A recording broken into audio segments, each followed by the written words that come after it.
P block पढ़ने जा रहे हैं। पी ब्लॉक का मतलब क्या है? पी ब्लॉक के एलिमेंट्स के बारे में पढ़ेंगे। पी ब्लॉक में कुल 13 to 18 ग्रुप्स होते हैं। अभी तक सबको ये बात मालूम हो गया होगा, जिसमें से हम लोग 11th क्लास में पढ़ लिए होते हैं 13 और 14 ग्रुप।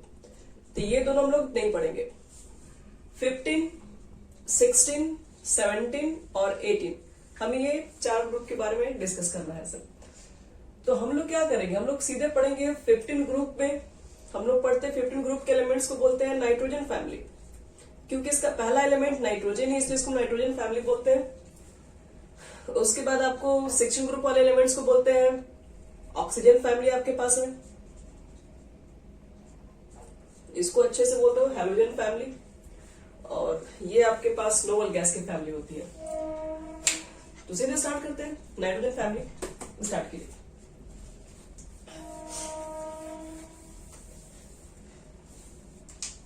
लिखो नाइट्रोजन फैमिली। आज हम लोग नाइट्रोजन के पूरे परिवार को देखते हैं अच्छे से। एक बार तो देख ही लेते हैं, एक बार लिख ही देते हैं। नाइट्रोजन के परिवार में कौन कौन से एलिमेंट्स हैं? तो नाइट्रोजन पहला है फास्फोरस, आर्सेनिक, एंटीमनी, बिस्मथ। कुल मिला के ये 5 परिवार से मिलकर बना है आपका नाइट्रोजन।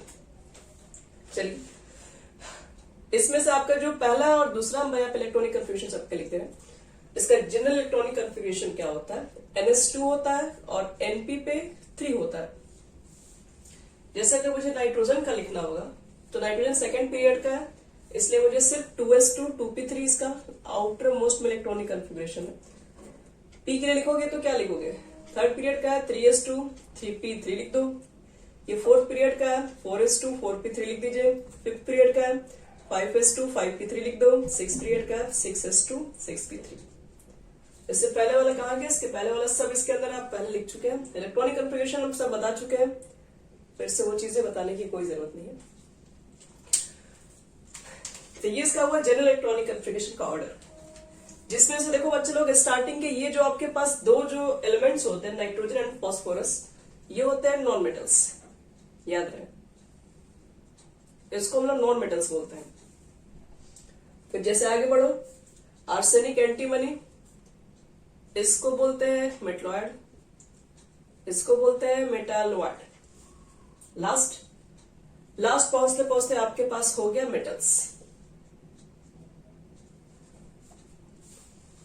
तो एक बात तुम लोग तय है कि जैसे हम लोग डाउन द ग्रुप जा रहे हैं, क्या हो रहा है, क्या लग रहा है? तो डाउन द ग्रुप जाने पर मेटालिक नेचर इंक्रीज होता है। पहले नॉन मेटल्स था, मेटलॉयड बना, फिर जाके मेटल्स हो गया। तो on moving down the group metallic character increases होता है। याद रखिएगा, सबसे पहले मेटालिक कैरेक्टर इंक्रीजेस। अब कहा जाए कि मेटालिक कैरेक्टर क्यों बढ़ जाता है? रीजन इसके पास यही रीजन है। जैसे हम डाउन द ग्रुप जाएंगे तो इफेक्टिव न्यूक्लियर चार्ज कम होता है तो आउटर मोस्ट में इलेक्ट्रॉन का अट्रैक्शन कम होता है। आसानी से इलेक्ट्रॉन को डोनेट कर सकते हो। जब आसानी से इलेक्ट्रॉन डोनेट कर ही सकते हैं तो वो एक मेटल का प्रॉपर्टी है, इसलिए मेटालिक कैरेक्टर बढ़ता है। क्यों इंक्रीज होता है? क्योंकि down the group effective nuclear charge decrease करता है। चलो अब बात करते हैं ऑक्सीडेशन स्टेट। नाइट्रोजन किस तरह के कंपाउंड्स बना सकता है और प्रत्येक कंपाउंड्स पे उसकी ऑक्सीडेशन स्टेट क्या क्या हो सकती है, वो बात करें जा रहे हैं। मिटा रहे इसको।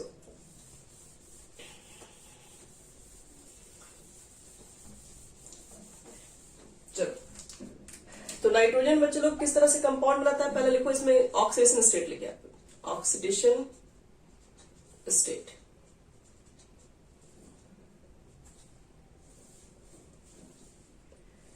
तो नाइट्रोजन आपके पास -3 to +5 आपको बहुत तरह के दिखाई पड़ेंगे यहाँ पर ऑक्सीडेशन स्टेट। तो -3 to +5 तक दिखेगा। कौन कौन से कंपाउंड में सब दिखेंगे? हाँ, कौन कौन से कंपाउंड में दिखेंगे वो सब आपको एग्जांपल दे रहे हैं। जैसे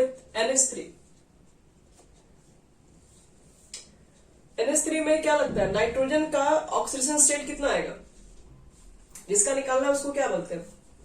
उसको x मान लो। हाइड्रोजन का 1 होता है, 1 × 3 = 0 करोगे तो x = -3। तो इस कंडीशन में नाइट्रोजन का ऑक्सीडेशन स्टेट आपका -3 आ जाएगा। N2H4 जिसको हम लोग हाइड्रोजन बोलते थे, NH2NH2, इसमें चेक कर लो।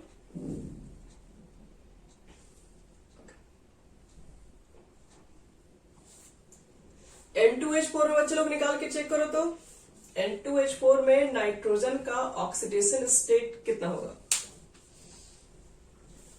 +2।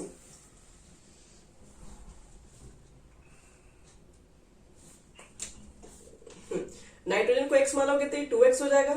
1 × 4 = 0 लिखोगे, 2x = -4, तो x = आ जाएगा -2। यानी N2H4 में नाइट्रोजन का ऑक्सीजन स्टेट आपका कितना आ जा रहा है? तो -2 आ जाएगा। इसमें बताओ N2 में नाइट्रोजन का ऑक्सीजन स्टेट कितना हो सकता है? सिर्फ नाइट्रोजन ही है, कुछ चार्ज ही नहीं है, तो x = 0, तो यहां पर 0 ऑक्सीजन स्टेट होगा। यहां देखो N2O3 में कितना होगा? अब आप लोग ट्राई कीजिए, इसमें निकालना स्टार्ट कीजिए। ऑक्सीजन पे चार्ज याद है ना कितना होता है? -2 रखते हैं। इसको 2x बना बोले, एक नाइट्रोजन को x मान लो, ये 2x -2 × 3, कोई चार्ज नहीं है ऊपर में, 0, तो 2x = 6, तो x = +3 हो जाएगा आपका। N2O3 हो गया। फिर N2O निकालो, क्या लगता है इसमें? 2x -2 = 0, x = आपका +1 आ जाएगा। फिर N2O हो गया, हाँ ठीक है। N2O5 देख लो, N2O5 भी कंपाउंड्स बनता है, तो 2x = 10 आ जाएगा, तो x = +5 भी हो जाएगा। तो देख लीजिए आप, इसमें अलग अलग कंपाउंड्स में, हालांकि और भी है, NO भी कंपाउंड्स बनता है। इसके स्ट्रक्चर्स वगैरह क्या है आपको हम सब एक्सप्लेन करेंगे, जैसे जैसे आगे पढ़ोगे सारे कंपाउंड्स के बारे में सब डिटेल पढ़ना है। नाइट्रोजन की फैमिली में आपको ज्यादातर नाइट्रोजन के कंपाउंड्स वगैरह मिलेंगे पढ़ने के लिए, तो वो सब कंपाउंड्स पढ़ेंगे। लेकिन पहले तो नाइट्रोजन फैमिली में जितने सारे एलिमेंट्स हैं उनके बारे में, सारे प्रॉपर्टी को भी क्या करना होता है? चेक करना होता है। तो देख लो कि नाइट्रोजन का जो ऑक्सीडेशन स्टेट होता है वो -3 से +5 के बीच में, देखो कुछ भी आ रहा है, -3 भी दिख रहा है, -2 भी दिख रहा है, 0 भी दिख रहा है, 1 भी दिख रहा है, +3 भी दिख रहा है, +5 भी दिख रहा है, तो ये सब पॉसिबल है। कंपाउंड में आपको दिखा दिया। अब बात करते हैं सीधे हम लोग साइज के ऊपर। बताओ नाइट्रोजन फैमिली में जब हम एंट्री करेंगे,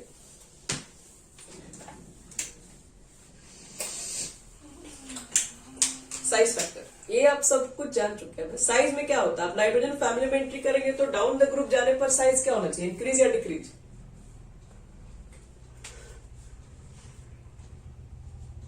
on moving down the group size, on the moving down the group size of atom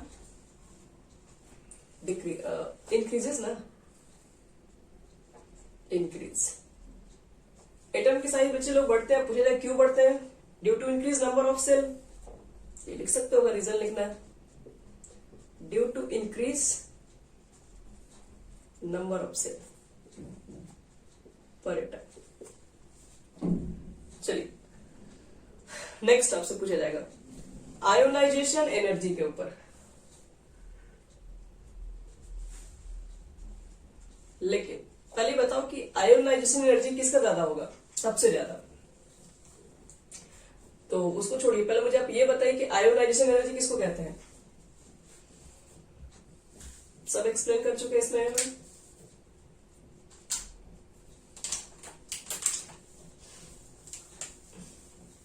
नहीं, आयोनाइजेशन एनर्जी आपके पास एटम होगा,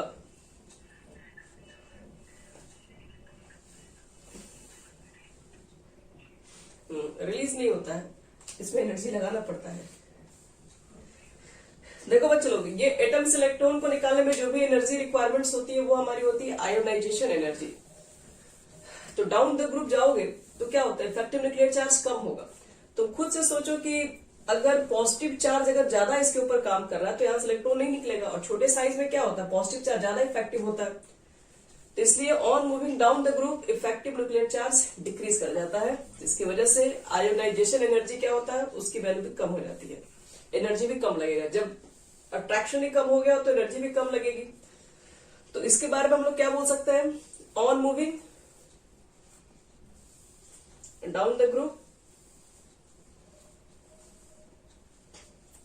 IE decreases due to decrease, क्या डिक्रीज करते हैं, due to decreases effective nuclear charge यानी कि Z effective. Z effective के decrease कर जाने से आयोनाइजेशन एनर्जी भी डिक्रीज कर जाता है।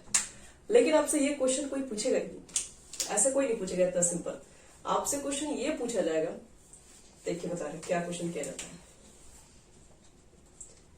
कि why nitrogen has high ionization energy as compare to, इसके जस्ट पहले कौन आता है, नाइट्रोजन के जस्ट पहले तो कौन सी फैमिली आई थी, एक तो एल्यूमिनियम था, फिर कार्बन की फैमिली, कार्बन एंड इसके जस्ट बाद ऑक्सीजन। आपसे ऐसा क्वेश्चन पूछ सकता है कि जो आपके पास सिर्फ नाइट्रोजन ही नहीं, तुम्हारे पास कोई भी 15 ग्रुप में जितने एलिमेंट्स हैं वो सबकी जो आयोनाइजेशन एनर्जी होती है वो 14 ग्रुप से और 16 ग्रुप से, ये दोनों से ज्यादा होती है। नाइट्रोजन भी करके पूछ सकता है, तो नहीं तो फिर क्वेश्चन में देखिए ऐसे भी डाला जा सकता है कि वाई, नाइट्रोजन को हटा के क्या लिख देगा, 15 group element has high ionization energy as compare to the 14 and 16 group. तो देखो क्यों ऐसा होता है, इसका रीजन बताओ कोई भी। नाइट्रोजन फैमिली का आयोनाइजेशन एनर्जी 14 ग्रुप से भी और 16 ग्रुप से भी ज्यादा क्यों होता है, तो लिखिए रीजन दिखा दे रहे हैं। 15 ग्रुप ऑफ एलिमेंट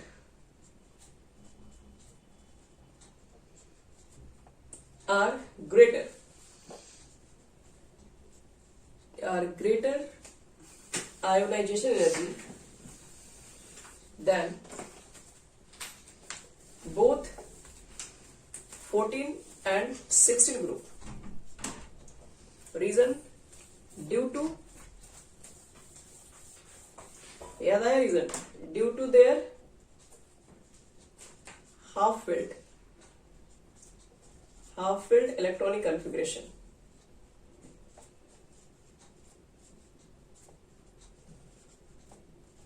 और half filled configuration is more stable than partially filled जो होता है। तो याद रखना कि नाइट्रोजन जो आपके पास 15 ग्रुप का एलिमेंट्स है उसमें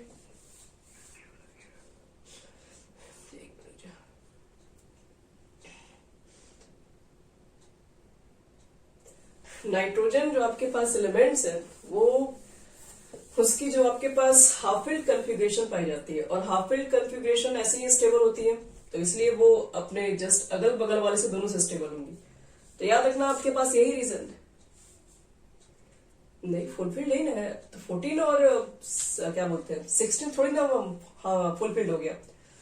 16 तुम्हारे पास 2p4 हो जाएगा और ये 14 हो जाएगा 2p2, बीच में आ रहा है 2p3, तो ये दोनों से स्टेबल हो गई है।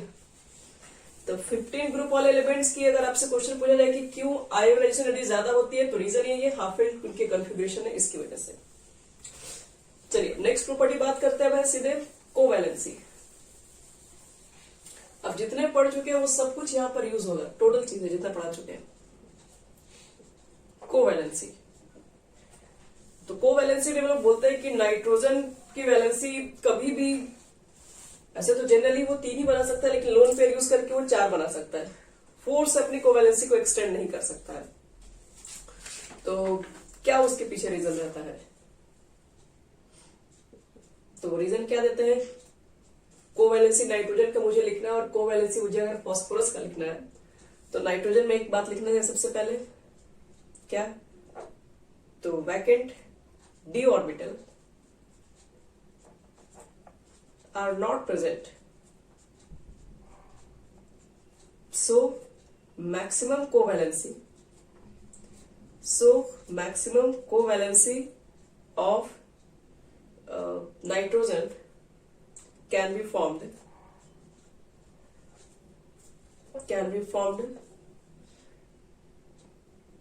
एक मिनट, कैन बी लिख देना, कैन बी 4, और वो भी कब, तो by the formation of coordinate bond, by the formation of coordinate bond.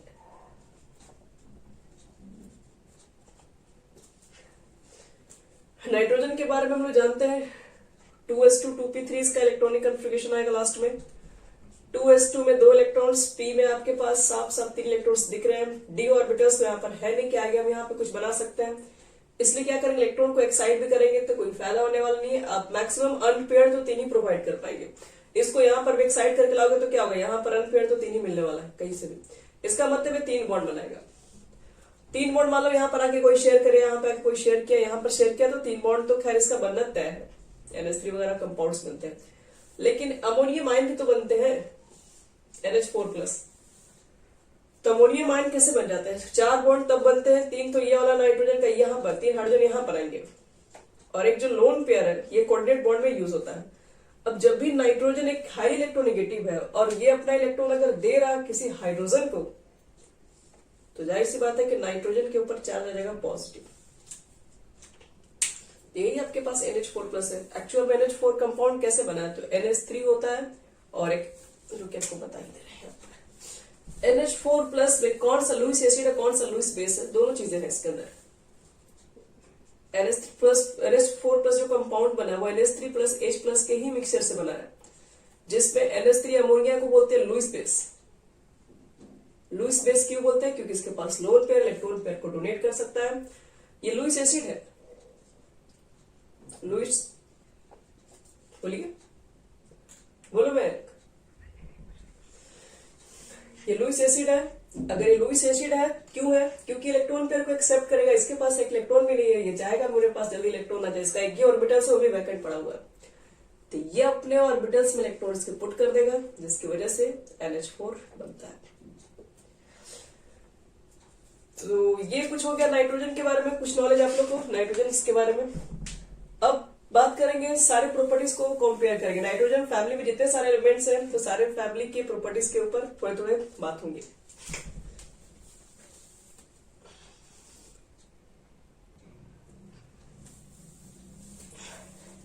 चलो, अब नेक्स्ट हमारे पास प्रॉपर्टी है catenation property.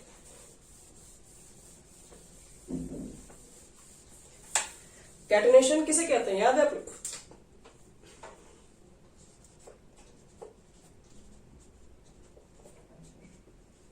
Catenation property 10th class में ही पढ़ना था। कैटेनेशन का मतलब होता है एक एलिमेंट अपने ही सेल्फ दूसरे एलिमेंट से कंबाइन हो जाए, कंबाइन करके कितना लंबा चैन फॉर्म कर सकता है। जैसे आपके पास कार्बन कार्बन है, कार्बन कार्बन की कंबाइन होने की कैपेसिटी, नाइट्रोजन नाइट्रोजन की कंबाइन होने की कैपेसिटी, फॉस्फोरस फॉस्फोरस। जैसे कि carbon carbon carbon carbon combine होकर एक लंबा चैन फॉर्म करता है, सबको मालूम है। ऑर्गेनिक कंपाउंड हम लोग पढ़ चुके हैं, बायोमोलिक्यूल्स पढ़ चुके हैं, उसमें जितने सारे पॉलीमर्स मोनोमर्स आप लोग देखे होंगे, बहुत सारे उसमें कार्बन आपस में अटैच होते हैं। तो कैटेनेशन प्रॉपर्टी में सेल्फ लिंकिंग होता है, अपने मॉलिक्यूल्स के अंदर ही ज्वाइनिंग करना है, कार्बन को कार्बन से करना है। इस तरह से नाइट्रोजन नाइट्रोजन को करना, फॉस्फोरस को फॉस्फोरस से करना है। तो मुझे ये चेक करना है, इसमें कहोगे कि नाइट्रोजन फैमिली में कार्बन कहां से है, तो एक कंपेयर करने के लिए बता रहे बस। तो क्या लगता है इसमें कैटेनेशन प्रॉपर्टी किसकी ज्यादा होनी चाहिए, सेल्फ लिंकिंग किसकी ज्यादा होनी चाहिए? तो खुद से सोचो कि सेल्फ लिंकिंग क्यों ज्यादा होगा। सेल्फ लिंकिंग ज्यादा तो तब हो सकता है कि जब एक तो वो स्टेबल होना चाहिए, और स्टेबल करने के लिए जितना साइज छोटा होगा उतना ही अच्छा आपस में कंबाइन होगा। बॉन्ड लेंथ जितना छोटा होता है उतना बड़ा बॉन्ड बना सकता है, उतने सारे मॉलिक्यूल को आपस में अटैच। मान लो कि काफी अगर बड़ा बॉन्ड लेंथ है, तो ज्यादा मॉलिक्यूल्स अगर इसके ऊपर लोडेड होंगे तो क्या होगा, धीरे धीरे ब्रेक होना जल्दी स्टार्ट हो जाएगा। ये एक तो कभी भी कैटेनेशन प्रॉपर्टी बात होता है तो याद रखना कि साइज छोटा होना चाहिए। काफी साइज छोटा होगा तो उसके बीच का बॉन्ड लेंथ कम होगा, बॉन्ड लेंथ अगर कम होगा तो बहुत सारे कंपाउंड, बहुत सारे आइटम्स आपस में कनेक्टेड हो सकते हैं। दूसरी बात, उसके पास लोन पेयर नहीं होना चाहिए। लोन पेयर में देखो क्या प्रॉब्लम होगा। मान लो आपने बॉन्ड तो बना लिया नाइट्रोजन नाइट्रोजन के साथ, अब इसके लोन पेयर होंगे, इसके लोन पेयर होंगे। एक लोन पेयर एक दूसरे को रिपल्सन करना स्टार्ट करेंगे।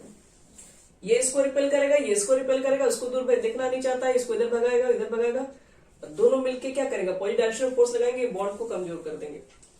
तो ये बॉन्ड ज्यादा देर नहीं टिक सकता, बॉन्ड क्या होगा, टूटने के चांसेस ज्यादा बढ़ जाएंगे इसमें। तो इसलिए नाइट्रोजन के पास लोन पेयर है, साइज छोटा है, साइज छोटा है तो लोन पेयर भी काफी नजदीक होगा। छोटा साइज तो है नाइट्रोजन का, चलिए मानते हैं, लेकिन छोटा साइज होने की वजह से लोन पेयर भी काफी नजदीक उसके आएंगे।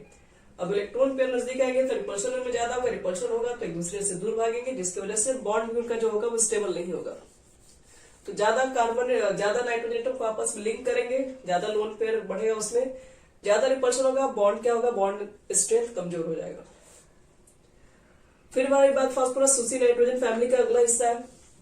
तो जितने लोन पेयर्स कम होंगे उतने ही याद रखना कैटेनेशन प्रॉपर्टी क्या होगी, उसमें ज्यादा होगी। कार्बन के पास कोई लोन पेयर्स नहीं है, कार्बन चारों बॉन्ड बना सकता है एक कार्बन के साथ। नाइट्रोजन को स्टेबल होने के लिए सिर्फ 3 ही बॉन्ड चाहिए, क्योंकि इसके आउटर मोस्ट में 8 से ज्यादा इलेक्ट्रॉन रखने की कैपेसिटी नहीं है। तो इसके बाद 5 था तो 3 बॉन्ड बनाएगा, लेकिन एक लोन पेयर तो उसको हमेशा रखना है। लोन पेयर रखेगा तो लोन पेयर से उसका बॉन्ड स्ट्रेंथ होगा कमजोर हो जाएगा। कार्बन के पास कोई लोन पेयर नहीं, इसलिए कार्बन की कैटेनेशन प्रॉपर्टी ज्यादा होगी। छोड़िए दोनों से ज्यादा तो यही होगी, पूरे खैर पीरियोडिक टेबल्स में जितने एलिमेंट्स हैं सबसे ज्यादा कार्बन की कैटेनेशन प्रॉपर्टी ज्यादा है। साइज में छोटा, चारों मतलब जिसके पास 4 इलेक्ट्रॉन है चारों बॉन्ड में यूज कर लेता है, चारों बॉन्डिंग बना लेता है। ये तो 3 ही बनाता है, एक लोन पेयर से डिस्टर्ब है, और ऑक्सीजन तो देखते हो सिर्फ 2 ही बॉन्डिंग बनाता है, बाकी 2 लोन पेयर आगे इसमें तो और प्रॉब्लम क्रिएट हो जाएगा।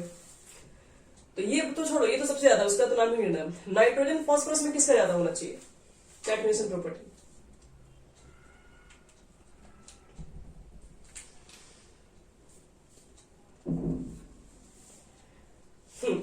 फास्फोरस की कैटेनेशन प्रॉपर्टी नाइट्रोजन से भी ज्यादा होगी। इसलिए ज्यादा होगी क्योंकि इसकी साइज बहुत छोटी है, लोन पेयर काफी नजदीक रहेंगे, काफी रिपल्शन होगा, बॉन्ड स्ट्रेंथ कमजोर होगा। फास्फोरस की साइज थोड़ी बड़ी है तो थोड़ा उसके लोन पेयर उसके भी है, थोड़ा दूर दूर पे रहेंगे, इसकी वजह से इसका बॉन्ड स्ट्रेंथ थोड़ा स्टेबल रहेगा। तो हम लोग देख ले रहे हैं बॉन्ड एनर्जी में किसका कितना कितना वैल्यू है। इसके बॉन्ड को तोड़ने में हमको इतना एनर्जी यूज करना पड़ रहा है 345, इसके लिए मैं 167 यूज करना पड़ रहा है और इसके लिए मात्र 201। तो ज्यादा मतलब इसमें एनर्जी लग रहा है इस बॉन्ड को तोड़ने में, तो कह सकते हैं कि इसकी बॉन्ड स्ट्रेंथ ज्यादा है। तो इसलिए कैटेनेशन प्रॉपर्टी में सबसे पहले सीसी आएगा, फिर पीपी आएगा, फिर एनएन आएगा। रीजन नीचे लिख दे रहे हैं, the bond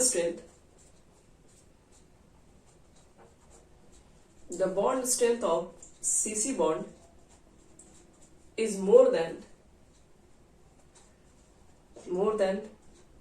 PP and NN bond. So the catenation property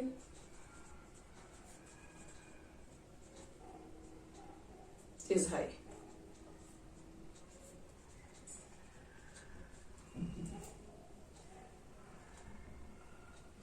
ठीक है, रीजन में अगर ये जानना में आती है कंपेयर कर लोगे, और भी रीजन में कंपेयर करने के लिए लोन पेयर से भी आप कंपेयर कर सकते हो, और ये दोनों में क्वेश्चन पूछ दिया तो कैटेनेशन प्रॉपर्टी दोनों में किसके ज्यादा है, क्यों ज्यादा है। अब बात करते हैं एटॉमिसिटी के ऊपर।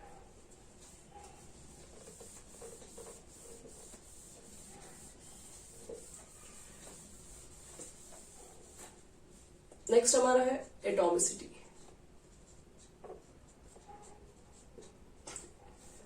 क्वेश्चन ऐसा बहुत बार पूछा गया एटॉमिसिटी पे, पूछा जाता है कि जो N2 होता है, जो नाइट्रोजन होता है, वो डाई एटॉमिक फॉर्म में एग्जिस्ट करता है, लेकिन वही फास्फोरस टेट्रा एटॉमिक के फॉर्म में एग्जिस्ट करता है। रीजन बताइए। क्वेश्चन में हम लिख दे रहे हैं इस तरह से, N2 is die atomic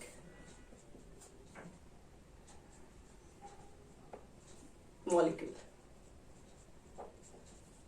but phosphorus जो होता है इज टेट्रा एटॉमिक, उसी के जस्ट नीचे वाला ही आदमी है। तो ऐसा क्या N2 2 ही फॉर्म कर रहा है और P जो होता है वो 4 एटम को लेकर फॉर्म कर रहा है। टेट्रा, एक मिनट एक और होना चाहिए, एटॉमिक मॉलिक्यूल्स। सबसे बड़ा इसका रीजन क्या होना चाहिए, क्या लगता है? देखो उत्तर है, कभी भी डाई एटॉमिक वगैरह जब भी यूज होता है, टेट्रा एटॉमिक और ट्राइएटॉमिक, डाइएटॉमिक सबसे छोटा होता है, मोनोएटॉमिक फिर आता है, फिर डाई आता है। तो डाई एटॉमिक इसलिए फॉर्म होता है बच्चे लोग क्योंकि नाइट्रोजन क्या करता है, मल्टीपल बॉन्ड बना लेता है, और फास्फोरस वही मल्टीपल बॉन्ड नहीं बनाता है। अब बात है कि मल्टीपल बॉन्ड नाइट्रोजन ही क्यों बना पाया, फास्फोरस ही मल्टीपल बॉन्ड क्यों नहीं बना सकता है? रीजन है उसके पीछे। देखो, अगर तुमको मल्टीपल बॉन्ड बनाना है तो मल्टीपल बॉन्ड बनाने के लिए क्या चाहिए? साइज होना चाहिए छोटा।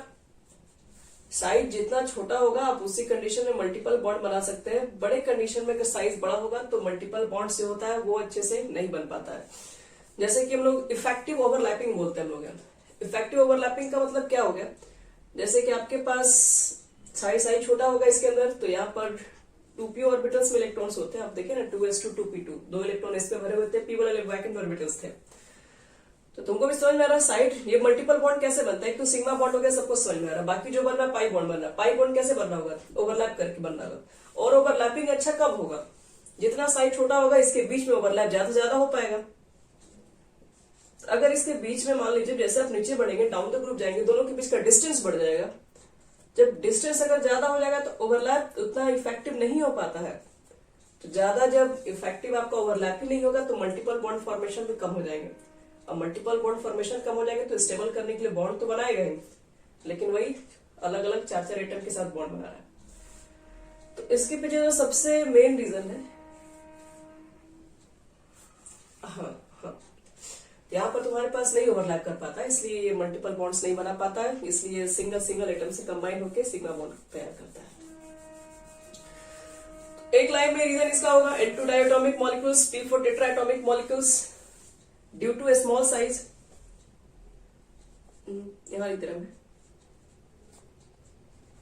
Due to its small size, इसके बारे में बात कर रहे हैं, नाइट्रोजन के बारे में बात कर रहे हैं। Due to a small size, multiple bond can be formed between two nitrogen atom। दो नाइट्रोजन एटम के बीच में क्या साइज छोटा है, मल्टीपल बॉन्ड बना सकता है क्योंकि इनकी ओवरलैपिंग बहुत अच्छी होगी। पैरा चेंज कीजिए, due to greater size of phosphorus atom, multiple bond formation between phosphorus atom is not possible. Due to greater size of phosphorus atom, multiple bond formation between phosphorus atom is not possible। So multiple bond बनेगा नहीं, तो therefore it exists as tetrahedral यानी P4 unit.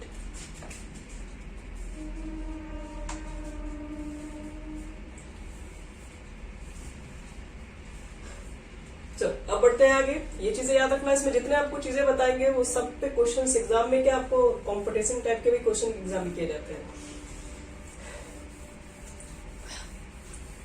चलो next question आपको दिखा रहे हैं, compounds of nitrogen family. अभी तक तो सिर्फ नाइट्रोजन के कंपाउंड्स ऑफ नाइट्रोजन फैमिली के कंपाउंड्स का कंपेयर करेंगे। कंपाउंड्स ऑफ नाइट्रोजन फैमिली, इसमें सबसे पहला कंपाउंड लेते हैं हाइड्राइड से।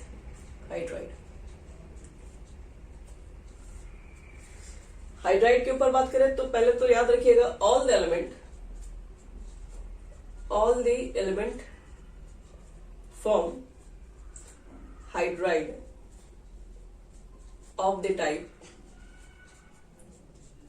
किस टाइप का? तो सबको मालूम है NH3, नाइट्रोजन होगा तो NH3 बनाएगा हाइड्राइड में हाइड्रोजन के साथ। फास्फोरस होगा तो PS3 बनाएगा, आर्सेनिक होगा तो AsH3 बनाएगा, एंटीमनी होगा तो SbH3 और BiH3। इस तरह की हाइड्राइड बनाते हैं। तो ये हो गया इनके हाइड्राइड्स। आपको अब करना क्या है, अब इसके हाइड्राइड्स के अंदर हम कुछ प्रॉपर्टीज को कंपेयर करेंगे। सबसे पहले हम इसी के ऊपर बात कर रहे हैं, अमोनियम, जिसके बारे में हर एक बच्चा जान चुका है। तो अमोनिया का स्ट्रक्चर कैसा आता है बच्चे लोग?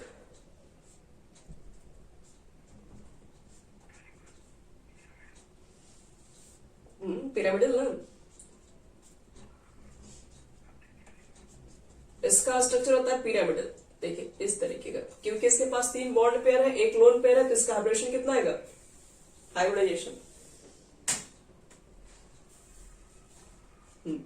sp3, क्योंकि 3 बॉन्ड पेयर 1 लोन पेयर, तो 4 ऑर्बिटल्स, तो sp3 एक, s के 1, p के 3, तो 4 ऑर्बिटल ओवरलैप कर गए। चलिए ठीक है, अब बॉन्ड एंगल क्या लगता है?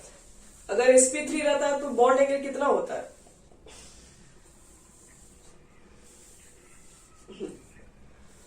109 डिग्री तो होना चाहिए था ना, लेकिन आज तो 109 डिग्री का बात ही नहीं होगा। आज बात होगा सीधे 107 डिग्री के आसपास होता है, 0.5 मिनट करके कुछ होता है। इतना आ गया आपके पास। बॉन्ड एंगल होना चाहिए था कुछ और, लोन पेयर आने की वजह से बच्चे लोग क्या करता है, रिपल्सन, ये फ्री वाला आदमी है, ये घूमते फिरते रहता है। ये घूमेगा तो इसको क्या करेगा, इसको ढकेलेगा तो ये कम हो जाएगा, इधर घूमेगा तो इसको कम कर देगा। ये कहेगा कि बार बार घूम रहा है, हम ही लोग क्या कर दें, थोड़ा इधर हो जाए, तो ये हो जाते हैं और इधर आ जाएंगे, सब आपस से मुड़ जाते हैं, जिसकी वजह से बॉन्ड एंगल की 109 से 107 हो जाती है।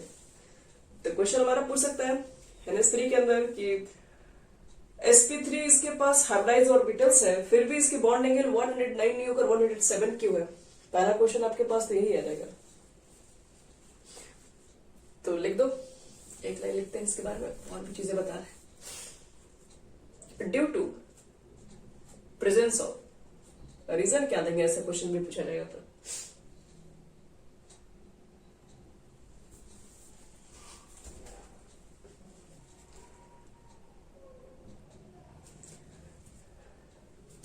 यहां देखो चलो, ड्यू टू प्रेजेंस ऑफ लिखोगे लोन पेयर ऑफ इलेक्ट्रॉन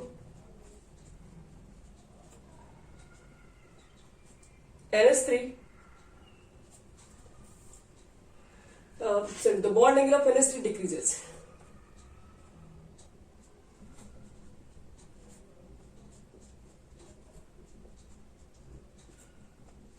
पहले तो ये होगा। और NH3 अमोनिया पर एक और क्वेश्चन भी पूछा जाता है। क्या क्वेश्चन पूछा जाता है कि अमोनिया पे नहीं, इसमें जितने भी आपके पास है, इसमें से अच्छा लुईस बेसिक नेचर किसका है? लुईस बेस समझते हो?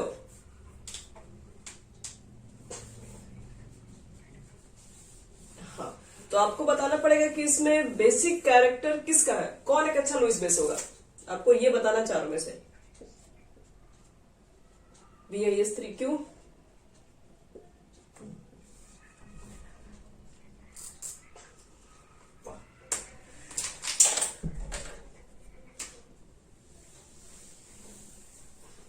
चलो सही में सब लोग का बच्चे लोग यही राय है, देख लो।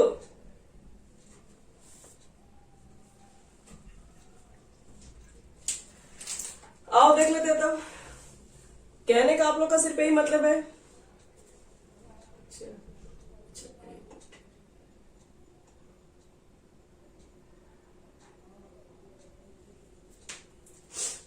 समझे, पहले इसको ध्यान से, तुम लोग थोड़ा दिमाग लगाओ इस तरह से।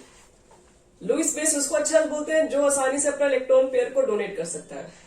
तो वही बात है, इलेक्ट्रॉन पेयर को जब डोनेट कंडीशन के ऊपर बात करने के लिए आते हैं तो क्या सोचते हैं सबसे पहले, इलेक्ट्रोनेगेटिविटी वाला जल्दी इलेक्ट्रॉन पेयर को डोनेट नहीं करता है। साइज जिसका बड़ा रहेगा वो इलेक्ट्रॉन को आसानी से डोनेट कर पाएगा। और अब जो बात कर रहे हैं मेटल्स, ये मेटल्स भी है बिस्मथ, तो इलेक्ट्रॉन को आसानी से डोनेट कर पाएगा ही। तो यही आंसर होना चाहिए फिर लुईस बेसिक कैरेक्टर में। लेकिन एक्चुअल ऑर्डर में ये होता नहीं है, ध्यान रखिएगा। ये तो एक्सपेक्टेड हमारा था कि ऐसा होना चाहिए, लेकिन एक्चुअल कुछ और ही है। जब प्रैक्टिकल निकाल के चेक किया गया तो मालूम चला गया कि NH3 आ गया। अब NH3 आ गया तो सबके होश उड़ गए कि NH3 आखिर क्यों आ सकता है, क्या रीजन होगा। बहुत लोग इसके ऊपर सोचे होंगे। तो सोचने के बाद कुछ बात हुई, देखते हैं क्या वो बात है। पहले तो आपसे कोई क्वेश्चन नहीं पूछा कि एक लुईस बेसिस क्यों है, तो आपको ध्यान रखना चाहिए, आपको आंसर यही देना है क्योंकि सबके पास लोन पेयर इलेक्ट्रॉन्स है, तो this hydrides behaves as Lewis bases. तो NH3 सबसे ज्यादा क्यों, सबसे पहले क्यों हो गया, तो आओ चेक करते हैं इसके ऊपर। कुछ बात है इसमें भी। बोलते हैं कि साइज छोटा है, ठीक है, तो साइज छोटा है तो इलेक्ट्रॉन पेयर को डोनेट करने से कैसे आसानी से, आप लोग कहेंगे इफेक्टिव न्यूक्लियर चार्ज पे ज्यादा रहेगा, कैसे डोनेट किया जाएगा फिर। देखो होता क्या है यहाँ पर एक छोटा सा रीजन है। पहला फैक्टर तो स्मॉल साइज है, ठीक है। क्या इसके ऊपर सारी चीजें हम आंसर दे सकते हैं? नहीं दे सकते हैं। इसलिए इसमें और 2 बातें और ऐड करनी पड़ेगी। Due to small size of nitrogen, अगर साइज बच्चे लोग छोटा है तो वहां पे इलेक्ट्रॉन रखने की कैपेसिटी भी क्या आपके पास है, कम है। कैसे कम है, खुद से समझ रहे हो तुम लोग। साइज अगर कम है तो वहां पर 5 इलेक्ट्रॉन ऑलरेडी अवेलेबल है। अब वहां पर इलेक्ट्रॉन इलेक्ट्रॉन के बीच में साइज छोटा है तो 8 एटम रखने का जगह आपके पास है, 5 पहले से आ चुके हैं तो रिपल्सन ज्यादा उनके बीच में है। अब रिपल्सन ज्यादा है तो वो क्या करेगा कि रिपल्सन से मुक्ति पाने के लिए अब नाइट्रोजन क्या करेगा, अपने लोन पेयर को इजिली डोनेट कर पाएगा। ऐसा ही लोग ऐसा ही लोग बोले हैं। देखिए होना तो चाहिए था, यही तो बता तो रहे हैं, रीजन तो यही था, असली कहानी तो यही है। लेकिन जब एक्सपेरिमेंट निकाला गया तो कुछ और आ गया, फिर अब कुछ और आ गया तो उसको भी सेटिस्फाई करना है ना, आखिर वो कैसे हो गया। तो सब लोग साइज फैक्टर नहीं बोल सकते, क्योंकि साइज फैक्टर देखा जाए तो भाई साइज में इफेक्टिव मतलब चार्ज ज्यादा काम करेगा इलेक्ट्रॉन पे, डोनेट ही नहीं हो पाएगा। इसलिए साइज फैक्टर के साथ साथ ये भी बात किया गया है इलेक्ट्रॉन चार्ज इलेक्ट्रॉन डेंसिटी। आपके पास इलेक्ट्रॉन्स क्या है, छोटे जगह पर ज्यादा इलेक्ट्रॉन्स है, उनके पास चार्जेस बहुत ज्यादा है तो रिपल्सन उनके बीच में ज्यादा है, रिपल्सन बीच में ज्यादा है तो उनको रिपल्सन को कम करने के लिए नाइट्रोजन इजिली नोड पेयर को डोनेट कर पाता है। ये रीजन दिया गया है, ये हम नहीं दिए हैं, ये रीजन एक्सपेरिमेंट करके सोचा गया है, निकाला गया है। Due to a small size of nitrogen it has high charge density. ध्यान रखिएगा, कहीं कहीं एक्सेप्शनल चीजें बहुत सारा चलती हैं। Due to a small size of nitrogen it has high charge density and therefore higher tendency to donate and therefore higher tendency to donate its electron pair।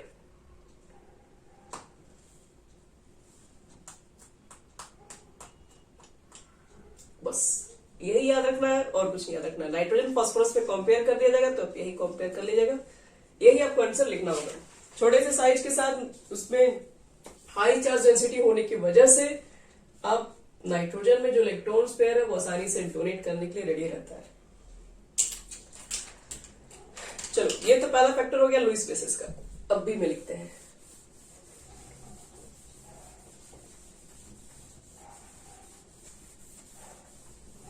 B में देखो क्या है हमारे पास है, थर्मल स्टेबिलिटी।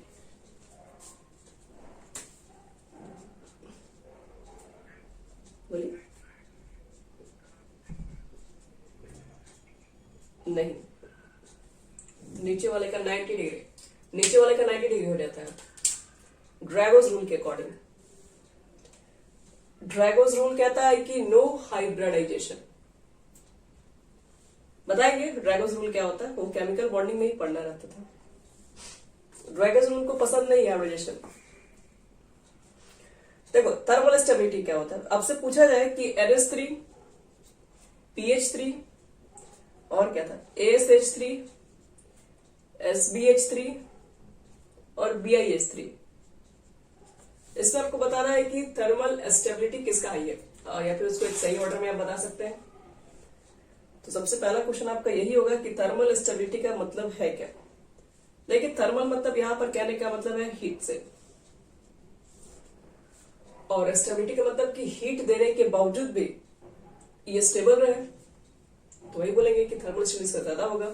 तो कहने का देखो ये मतलब है आपके पास क्या है, नाइट्रोजन के साथ 3-3 बॉन्ड है, फास्फोरस के साथ 3-3 बॉन्ड है। आप क्या चाहते हैं, आप चाहते हैं कि हम सारे बॉन्ड को तोड़ना चाहते हैं, हम इस बॉन्ड को तोड़ना चाहेंगे, हम नाइट्रोजन हाइड्रोजन के बीच के बॉन्ड को तोड़ना चाहेंगे।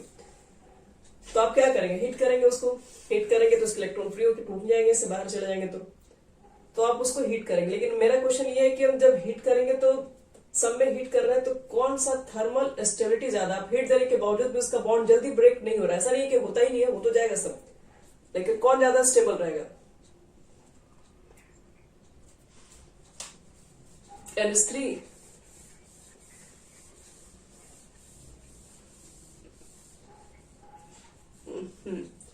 ये भी बोल सकते हैं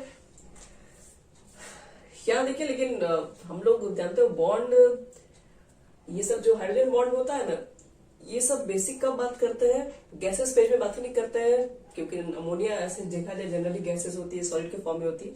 जब तक एक्वस कंडीशन नहीं आता है ना, तब तक ये सब के बारे में बात ही नहीं होता। हाइड्रोजन बॉन्ड काम ही नहीं करेगा अभी यहाँ पे।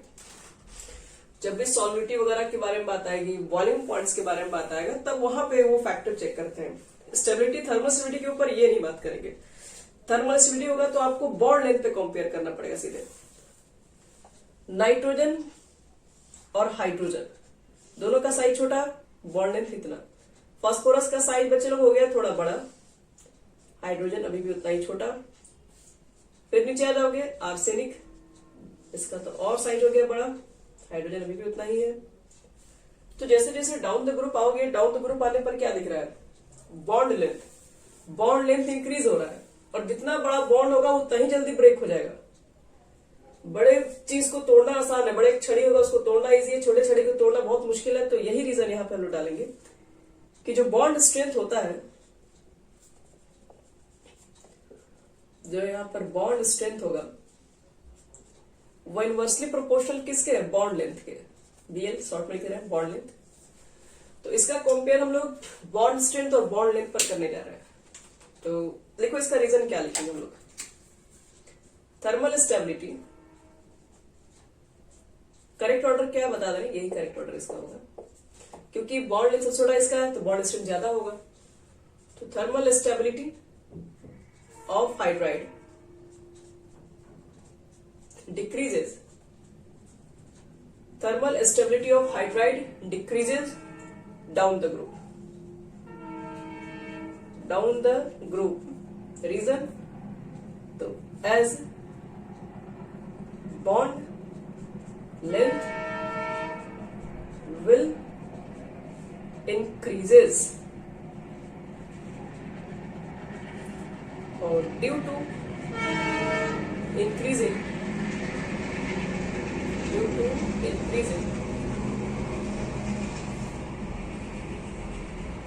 size of central atom,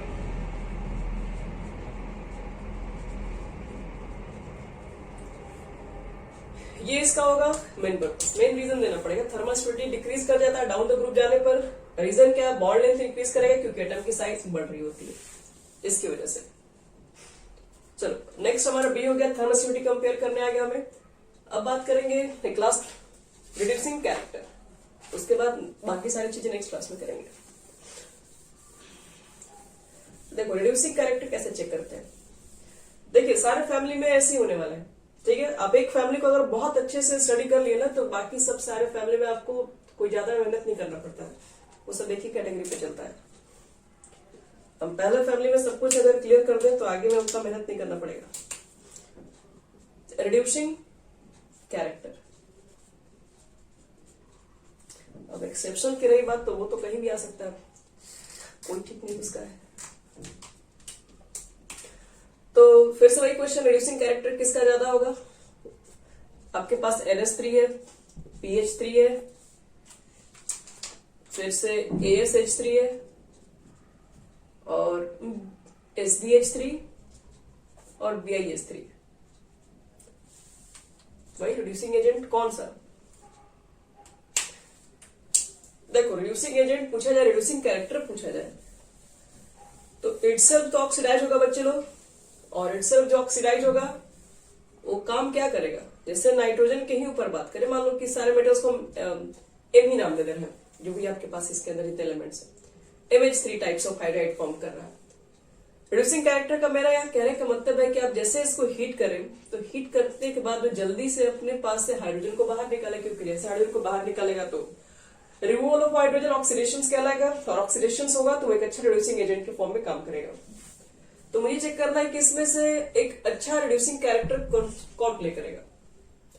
तो जो भी इजिली हाइड्रोजन गैसेस अपने से बाहर निकाल पाएगा। तो एम हो गया, लिख सकते हो 3 है आपके पास, तो 3/2 H2, तो 3/2 यहां बैलेंस कर लो। तो क्या लगता है आपको निकालना क्या है? निकालना H है तो बताओ H आसानी से बाहर किस में आएगा?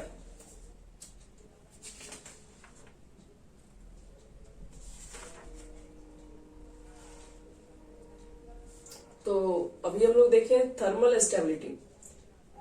और मालूम चला कि ये तो हीट करने पे टूटता ही नहीं है जल्दी, तो टूटेगा ही नहीं, तो H2 कहां से निकलेगा, H निकलेगा ही नहीं, तो फिर ऑक्सीडेशन होगा नहीं, तो रिडक्शन एजेंट कम हो जाएगा इसका। तो थर्मल स्टेबिलिटी को अगर हम कंपेयर कर दें तो बोलते हैं कि NH3 ज्यादा होता है, PH3, फिर उसके बाद ASH3, SBH3, और फिर बोलते हैं BiH3। ये थर्मल स्टेबल है, ये हीट करने के बाद जल्दी टूटता नहीं है, का ऑर्डर ऐसा है। तो हमें तो H को बाहर निकालना, हमें तो बॉन्ड तोड़ना ही है, तो बॉन्ड तोड़ना है तो सबसे इजिली तो इधर वाला ही टूटेगा। तो यही आपका जो रिड्यूसिंग कैरेक्टर होगा, रिड्यूसिंग कैरेक्टर का जो करेक्ट ऑर्डर होगा वो NH3 का सबसे कम होगा। NH3 इजिली रिड्यूस नहीं हो पाता है, फिर PH3, फिर ASH3, फिर SBH3 लिखोगे, और फिर देन लास्ट BiH3 लिखना होगा। ये आपका करेक्ट ऑर्डर बनेगा। रीजन डालना होगा क्यों ऐसा है। तो अगर पूछा जाए कि रिड्यूसिंग कैरेक्टर में NH3 कम क्यों है, BiH3 ज्यादा क्यों है, तो रीजन आप क्या बोलोगे, रीजन इससे पहले वाला का आंसर दे देना, क्योंकि NH3 बोलोगे is more thermally stable as compare to the BiH3। अगर थर्मली स्टेबल है तो it does not form easily H2 gases. तो रिड्यूसिंग कैरेक्टर क्या होता है, डिक्रीज कर जाता है। Reducing character decreases on moving down the group. एक मिनट, डिक्रीज लिख दिया गलती, increases on moving down the group due to क्या बोलोगे, डिक्रीज थर्मल स्टेबिलिटी। रीजन डाल दो इसी में, due to decrease thermal stability. अब बात करेंगे इसके ऊपर, नेक्स्ट क्लासेस में बात करेंगे सॉल्विटी के ऊपर। सॉल्विटी में कौन पहले आएगा, फिर नाइट्रोजन के कंपाउंड्स में पूछेंगे, फिर फैमिली के ऊपर आएंगे, और फिर नाइट्रोजन के जो भी कंपाउंड्स होंगे उसकी प्रॉपर्टी, उसके प्रिपरेशन पढ़ेंगे।